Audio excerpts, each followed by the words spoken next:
Olá, tudo bom com vocês? Estamos aqui hoje para mais um bate-papo com gestor escolar. E hoje, para minha companhia e compartilhando com vocês, nós trouxemos a Letícia Junqueiro. Letícia, que é uma pessoa assim fantástica, vocês vão descobrir, para compartilhar toda essa vivência, tudo que ela tem de sapiência, todo o fazer dela conosco. Então, seja bem-vinda, Letícia. Obrigada. É um prazer ter você aqui. É uma honra receber esse convite. Então, vamos começar nosso bate-papo e eu queria que você, assim, falasse da sua trajetória educacional e contasse, porque eu escutei a tua história há anos atrás, deixa eu falar isso para o pessoal, eu escutei a história há anos atrás e me lembrei que você, uma menina de 16 anos, quis abrir uma escola. Então, sim, no mínimo, assim, tremendamente curioso. A gente fala hoje de empreendedorismo, você já nasceu empreendedora. É verdade. Então, divide isso com a gente. Eu fui aluna da Escola Normal Carmela Dutra, fica aqui em Madureira, no Rio de Janeiro. E fiz o magistério lá. No ano já da formatura, surgiu o desejo de ter uma escola. Eram 4 anos naquela época, né? 3 anos para fazer para ser professora da educação básica e mais 1 ano para educação infantil. Era final de 98, eu já era estagiária em uma escola privada no bairro onde eu morava, e essa escola estava fechando. Então surgiu a oportunidade de assumir ali aquele colégio. Obviamente eu com 16, estagiária, eu era a improvável daquela situação. A escola foi ofertada pela gestão da época para as professoras, não para mim, obviamente. Mas eu busquei os meus pais, conversei com eles, tinha aqueles amigos ali que estavam formando junto, resolvemos arriscar. Assumimos a escola, a inauguração foi no dia 20 de janeiro de 99. Eu, então, com 16 anos, éramos 4 amigos, todos menores de idade. Nossas mães tiveram que assumir como nossas representantes legais. E assim começou a nossa vida de gestores escolares mirins, praticamente. Que bacana, e você tem uma família que te apoia nisso, não é? Sim, eu tive a bênção de ter pais que foram pais apoiadores, assim, de todos os meus sonhos ao longo da vida. E não foi diferente quando surgiu o desejo de começar a escola. A minha mãe estava fora do mercado de trabalho desde que eu nasci, assim. Ela tinha parado para ficar comigo e voltou quando eu comecei. Então, Uau. Começamos juntas ali naquele período. Ela foi a primeira carinha da escola, né? Os pais confiavam nela, aquela mulher adulta ali à frente do negócio. E eu fiz de um tudo na escola. Eu era aquela pessoa... Quando a gente começou, primeiro ano, nós tínhamos 9 crianças inscritas, empreendendo realmente. E não eram 9 crianças na mesma turma. Nossa. Eram 9 crianças em séries diferentes. Então, chegava muito cedo, varria a calçada, preparava as salas, dava aula a manhã toda, na hora do almoço lavava banheiro, e aí dava aula a tarde toda, e aí no final do dia limpava a piscina, limpava tudo para fechar, para estar lá de novo no dia seguinte. Então eu passei por todos os lugares da escola. Eu fui porteira, eu fui estagiária, eu fui professora, eu fui secretária, até chegar hoje a gestora. Embora eu tenha sido a dona desde o início, eu não fui direto a diretora, né? A gente teve funcionários, a gente teve colaboradores. Eu tive gestoras trabalhando junto comigo, mulheres experientes que me ensinaram muito. Eu tive professores, então tive toda uma equipe, tenho até hoje, mas eu só vim a ser gestora já bem mais madura profissionalmente, bem mais madura como educadora, né? E eu acho que, assim, é uma experiência que ela se completa com a tua maturidade. Porque você hoje é mais experiente, mãe, não é? Então, assim, isso tudo vai acrescendo toda a tua visão, vai ampliando a tua visão. E, assim, o que eu percebi, eu quero falar para vocês, que eu dei aula na escola dela, no curso normal, né? É que, assim, você vê todo mundo da família lá. É um lugar em que todo mundo foi encontrando um cantinho que pudesse Verdade. colaborar. Foi todo mundo se apaixonando pela coisa da educação, né? O bichinho, eu brinco, o bichinho pedagógico te pegou. Porque ao longo desses... Agora são 24 anos, a gente completa 25 anos de estrada em janeiro.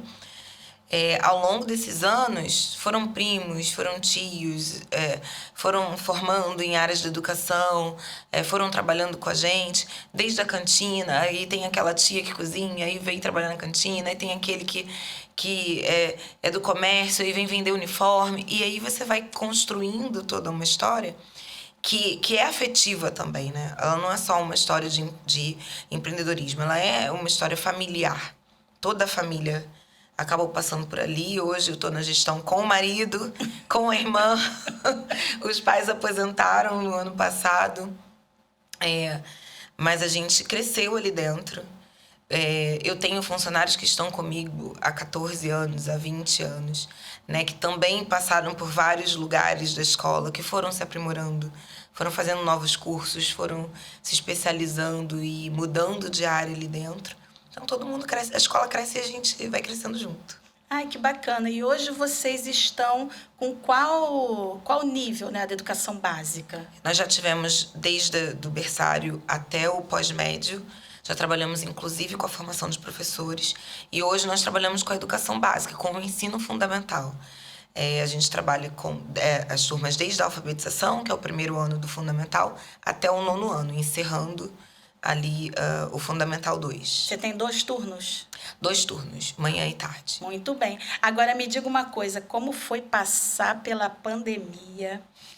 Porque, assim, houve um esvaziamento, não é? Foi. E eu acredito, assim, para você permanecer com o teu negócio aberto, né, funcionando, oferecendo educação de qualidade, assim, só quem teve, assim, muita persistência, coragem, que teve lastro também financeiro e para poder suportar esses 2 anos aí, que foi 2020, 2021 e emplacar 2022 aí na recuperação. Foi muito desafiador.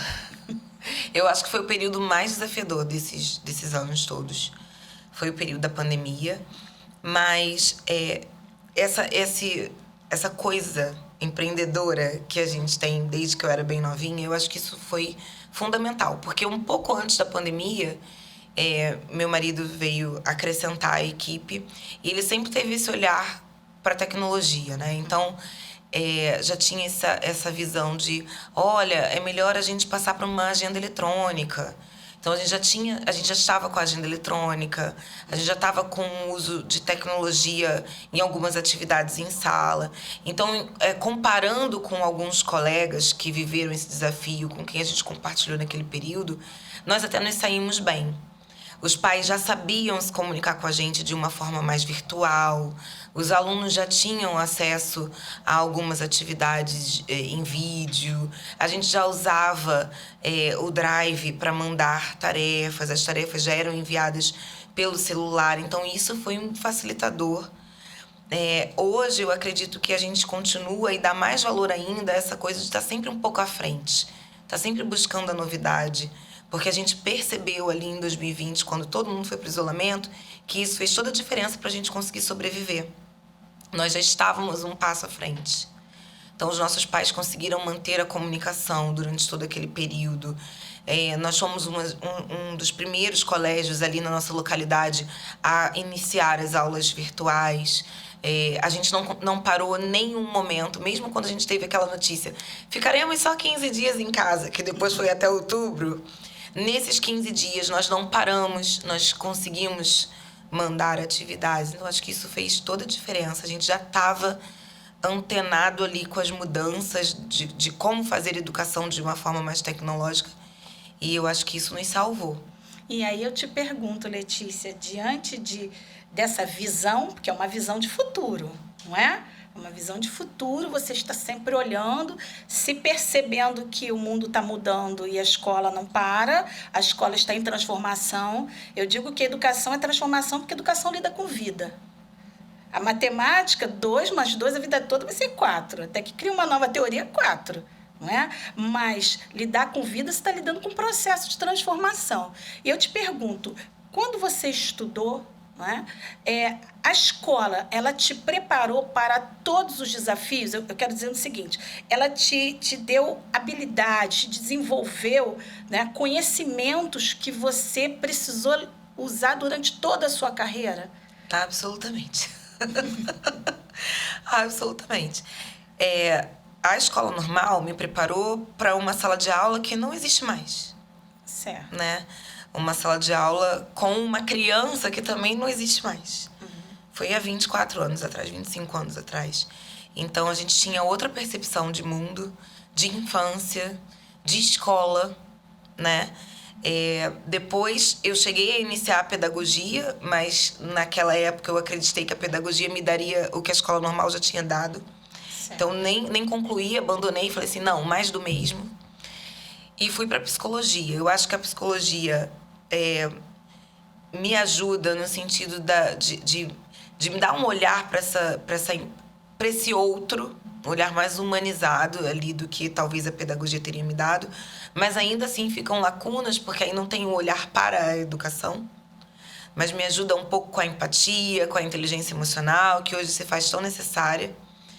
E aí eu fui para pós-graduação em gestão escolar, que é extremamente burocrática, né? Eu acho que me ajudou muito mais com a burocracia do que com as pessoas.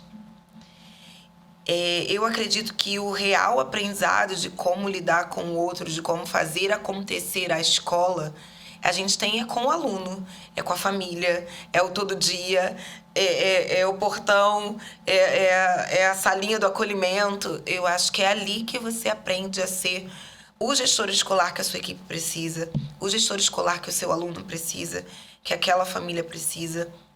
Nada que você entrega para um aluno ou para uma família vai ser 100% utilizado com outro aluno e outra família. Exato. Né? Claro que tudo é aprendizado, tudo te ajuda a amadurecer enquanto gestor, mas nada você vai usar idêntico, nada vai virar cartilha. Eu já fiz isso, eu já vi isso, eu já vivi isso. Lê do engano. Não tem receitinha de bolo. Vai ser totalmente diferente para cada criança, porque vai ser atravessado pela vivência daquela criança. Né? Vai ser atravessado por quem é a professora que aquela criança tem, por qual é o ano, o quanto aquela criança já aprendeu antes de chegar até você. Então, tudo isso vai atravessar aquela experiência e vai fazer aquela experiência ser totalmente nova. Eu acho que o maior aprendizado que eu tive como gestora nesses anos todos eu tenho que estar disposta. Eu tenho que estar sempre disposta. Disposta a ouvir, disposta a aprender, disposta a acolher, disposta a dar de mim. Eu acho que isso é o principal. E isso, curso nenhum ensinou. Sabe? Tem lá as regras, tem lá o regimento vai te ajudar, a lei vai te calçar. Mas se você não estiver disposta a se doar àquela situação, vai dar ruim e vai dar um ruim muito feio. Muito grande, sabe? Muito grande. Porque eu vejo assim, Lê, a gente precisa se abrir enquanto ser humano, né? Então, eu também fiz gestão escolar esperando que ia responder todas as minhas perguntas. E eu descobri que não respondeu. Me deu mais conhecimento? Sim. Mas me deu, de certa forma, uma segurança de que aquilo que eu fazia empiricamente eu não estava fora do caminho, certo? Mas dizer para você que me deu assim, um chão. Eu terminei o curso na USP, que não é uma universidade ruim, né? É bem conceituada, mas eu senti que ainda faltava coisa. E cada pessoa que senta aqui comigo para conversar, eu vou tendo exatamente essa percepção, está faltando algo. E o que está faltando?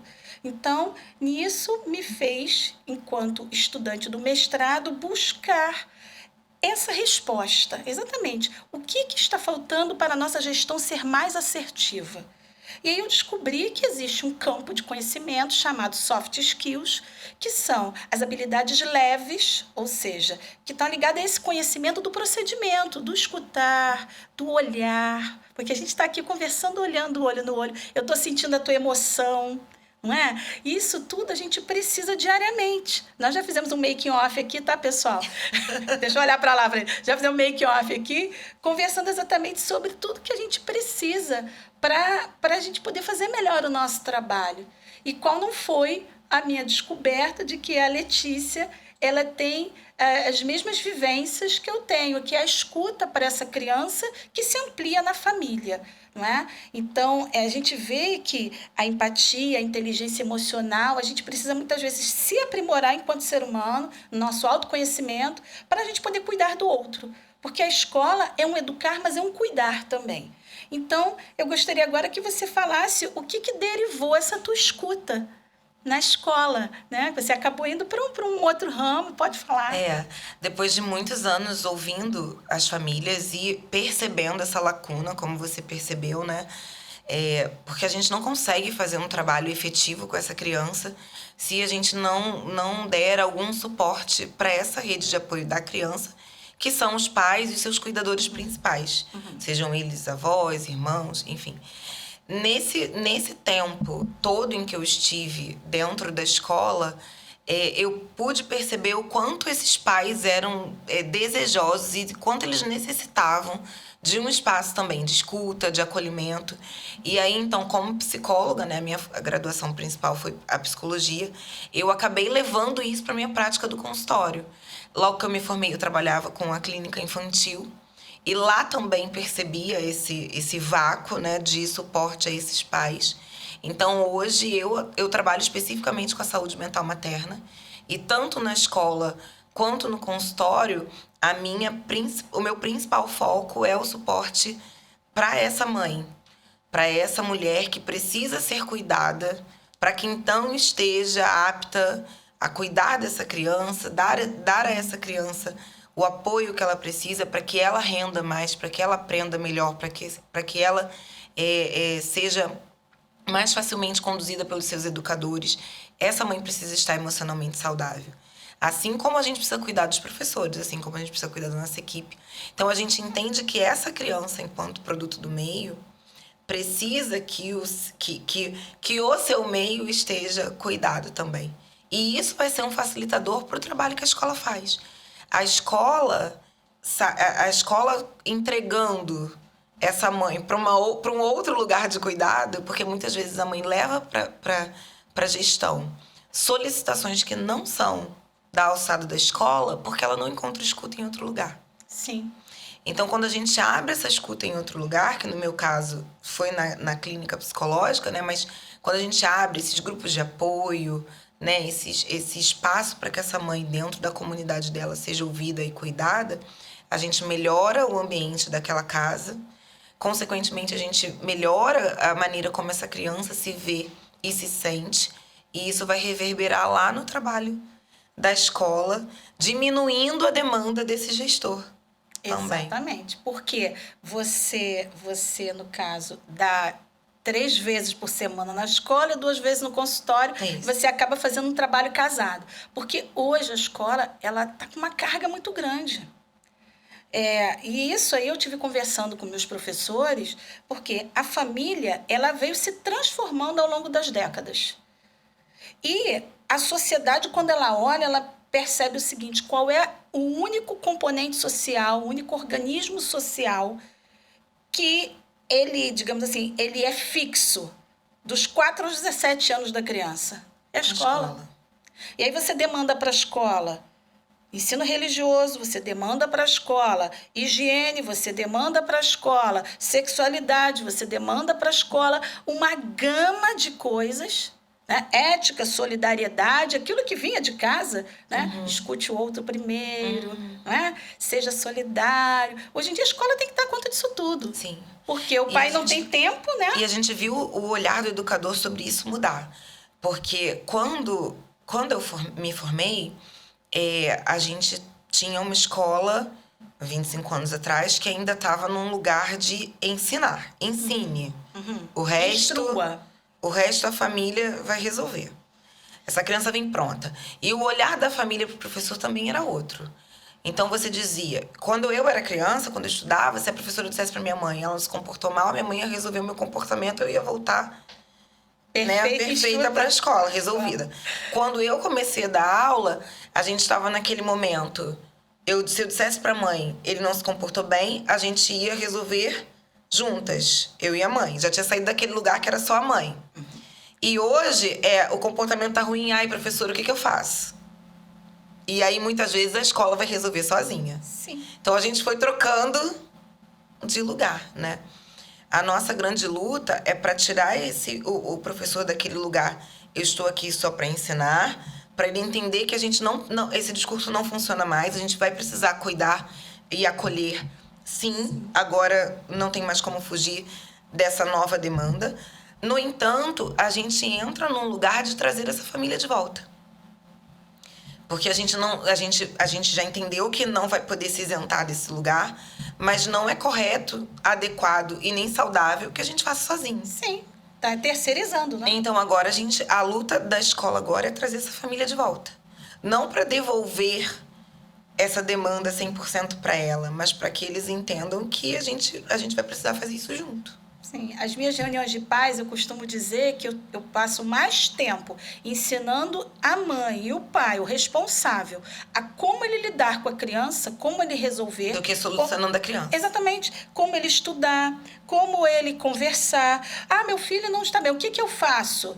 Não é bater, é o que você vai tirar. E eu conto as minhas experiências com meus filhos, até para dar uma luz. Olha, eu fiz assim. E aí acaba sendo aquele compartilhar. E aí você olha, aonde que isso é uma reunião de pais? Mas acaba, é o que é produtivo. Porque é aquele momento, é aquela abertura que eles precisam. Não é? Recentemente, depois de uma reunião dessas com a educação infantil, que uma mãe, depois dando todo um atendimento próximo a ela, ao pai, que ela conseguiu aceitar que o filhinho era especial. E do momento que ela aceitou, tudo mudou, porque ela começou a buscar informações, e a gente começou a buscar junto, sabe? A criança conseguiu ser incluída e todo um trabalho específico foi feito, porque enquanto ela negava, a gente não podia fazer nada. Entende? Então, assim, eu acho que é dentro dessa linha aí do que você está conversando, mas eu quero te perguntar uma coisa, como você dá conta disso tudo? Porque com 4 filhos, sendo que 3 são meninos, e olha, pessoal... Não dou. Não dou conta. Não tem como dar conta de tudo, né? A vida é feita de escolhas. Eu acho que o mais importante é você ter autoconhecimento, porque aí você entende os seus limites, e a partir do momento que você entende os seus limites, você consegue estabelecer prioridades. A minha família é o meu principal ministério, então eu preciso cuidar deles. Eles são minha responsabilidade. As pessoas que eles se tornarão, isso é minha responsabilidade. Eu escolhi ser mãe de 4 crianças, então eu preciso dar a eles o que eles precisam receber de uma mãe. E, obviamente, eu não posso colocar nenhum outro trabalho que eu tenha, se é que a gente pode ver a maternidade como um trabalho, na frente desse. Porque esse só eu posso fazer. Né? Outra pessoa pode ser a gestora no meu lugar, outra pessoa pode ser a psicóloga no meu lugar, mas ninguém pode ser a mãe deles no meu lugar. Né? Ainda que me substituam, eu farei falta. Então, eu preciso priorizar. Agora, a gente equilibra, né? A gente vai aprendendo a equilibrar. Eu não deixei de trabalhar em nenhuma das minhas novas jornadas como mãe. Eu nunca me vi uma pessoa que pararia tudo. Eu respeito absolutamente, até porque eu lido com mães, eu respeito absolutamente as mulheres que fazem essa escolha, como a minha mãe fez. Quando eu nasci, minha mãe parou por 16 anos a vida profissional dela, porque ela queria estar comigo e via isso como algo importante para ela. Eu não consegui ser essa mãe, essa mulher. Eu acho que eu nem tentei. É muito importante para mim o trabalho que eu faço. Me constitui como indivíduo, sabe? Gerir a escola, lidar com outras mulheres, apoiar outras famílias, me constitui. Me torna mais humana, me torna mais feliz. E eu acho que isso contribui para que eu seja uma mãe melhor também.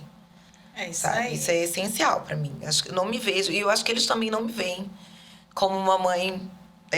tempo integral. Não, eu acho que eles também não me veem dessa forma. Mas eles entendem que embora eu não esteja presencialmente ali 100% do dia, eles sabem que eles podem contar comigo para absolutamente todas as coisas. enquanto eu viver. E tem regra, né? Quando você coloca a regra e a regra fica explícita, eu acho que também funciona. Eu costumo usar muito essa alegoria. Olha, não dá para terceirizar a esposa, não dá para terceirizar a mãe. As outras coisas a gente conversa. Sim. Porque é um espaço nosso, não é? É um espaço nosso. E você vê essa importância quando o filho fala, eu tenho que falar com a minha mãe. O que minha mãe pensa disso? O que minha mãe... Aí você vê que aquele lugar não é só um lugar porque você gerou, mas é um lugar que você, de importância, que foi construído e solidificado, não é? Então, isso é muito importante. E agora, Letícia, com toda essa estrada, né, com um pai contador que foi colaborar com a escola, com uma mãe que esteve presente, quer dizer, você está aí já na segunda geração, no futuro os meninos eu já estou vendo, continuando, né? E isso tudo é um aprendizado de trabalho e de amor, porque você também, quando se dedica com todo esse profissionalismo, com todo esse ganho, essa vontade de fazer persistência e tudo, você está ensinando para os seus filhos, né? Eles estão vendo, a minha mãe está fazendo isso por algo melhor, né? Ela quer algo melhor, quer construir. Não é? Eu peço a você que fale agora para aquela pessoa que está querendo assim, abrir uma escola, que está vendo esse videocast, que está agora, poxa, gostei, né? Que bacana. O que você diria para essa pessoa que tem o interesse, né, de abrir sua escola, de começar, mesmo que seja pequeno, mas que tem esse sonho? Então, você vai olhar para lá e vai falar agora. Primeiro eu quero dizer que é possível, não desista. Vale a pena fazer educação. Embora você vá ouvir diferente. Você vai ouvir que não, educação no Brasil, tem certeza, tem outros investimentos. Vale a pena investir na família, vale a pena investir na criança. E isso é fazer escola, né? É a gente ser suporte para que outras pessoas construam as suas próprias coisas. Então, aprenda. Vai em busca do conhecimento, vai em busca da legislação, busque suporte em outros profissionais que já fizeram isso. Eu tive o prazer recentemente, inclusive, de apoiar uma outra escola que estava começando. Busque esse suporte. Eu brinco que o lugar da escola é um lugar diferente de outros meios corporativos, onde as pessoas se conectam, se vinculam e se apoiam. Sim. De uma forma que talvez não aconteça em outro tipo de negócio. Mas se você está pensando em empreender com educação, faça isso. A educação vale a pena. Se você conseguir colaborar com uma criança, uma família, já vai ter valido a pena, com certeza. Eu digo isso, que vale a pena quando você vê a transformação.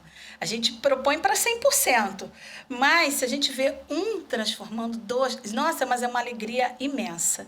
E eu digo que esse é o bichinho da educação, Não dá para ficar rico, não. A gente não fica. Não dá. Mas assim, então para a gente acabar, eu gostaria que você falasse do seu livro, né? Sim. Que é importante utilizar esse espaço aqui também para isso. Verdade. Inclusive, o título do primeiro livro é Não Dê Conta. Porque a gente não consegue, né? Não Dê Conta é um livro para mães, que fala justamente sobre essa possibilidade de ser mãe e ser outras coisas, né? De você apoiar o seu filho, de você ser a melhor coisa que o seu filho tem, mas ainda assim você ter uma vida produtiva, né? Você conseguir olhar para essa mulher que também tem uma vida profissional, uma vida espiritual, uma vida sexual, né? Uma mulher que constrói coisas para além da maternidade. E eu sou autora de outros 2 títulos, o devocional Mães Podem Mudar o Mundo, que é um devocional de 30 dias para mães cristãs que querem colocar a sua maternidade a serviço ali do Senhor. E o Cala a Boca Já Morreu, quem fala na minha maternidade sou eu, para ajudar você a lidar com aqueles julgadores de plantão que apontam o dedo para tudo que a gente faz como mãe, né? A gente sabe que por mais que a gente dê aos nossos filhos e à nossa família, sempre tem alguém para dizer: você devia ter feito diferente. Eu costumo dizer, vai fazer então no meu lugar, Desse não é? jeito. Eu costumo dizer o seguinte, que as pessoas acham lindo como os meus filhos se portam, como falam, como agem, mas condenam muitas das minhas ações. Eu falei, olha só, esse resultado é por causa dessas ações. Exatamente. Esse comportamento aqui é resultado dessa ação aqui que você não gosta. Exatamente, né? E a gente faz isso amando, né? Não estou ensinando ninguém a ser carrasco, mas eu digo o seguinte, tem que ter regra, né? Rotina. Tudo isso aí que em prol dessa pós-modernidade, né? Estão querendo quebrar, mas é o que funciona, né? É o que funciona e o que nos coloca aqui. Organizadas, conversando, com famílias. Eu sempre digo, sua família tem problemas como qualquer uma. Qual é a grande diferença? É a maneira que resolve. Então, nós como gestores temos vários desafios. Vamos falar em problemas, falar em desafios, que é mais interessante. Vários desafios, mas a questão é como a gente resolve, né? E a gente lança mão. Primeiro, eu sempre digo, né? Daquele lá de cima, sim, com certeza. A gente lança a mão agora, já com esse novo estudo, de uma escuta assertiva, né? Das soft skills, desse autoconhecimento, de entender o que faz aquela pessoa sair do seu eixo, como que ela reage, que é a inteligência emocional.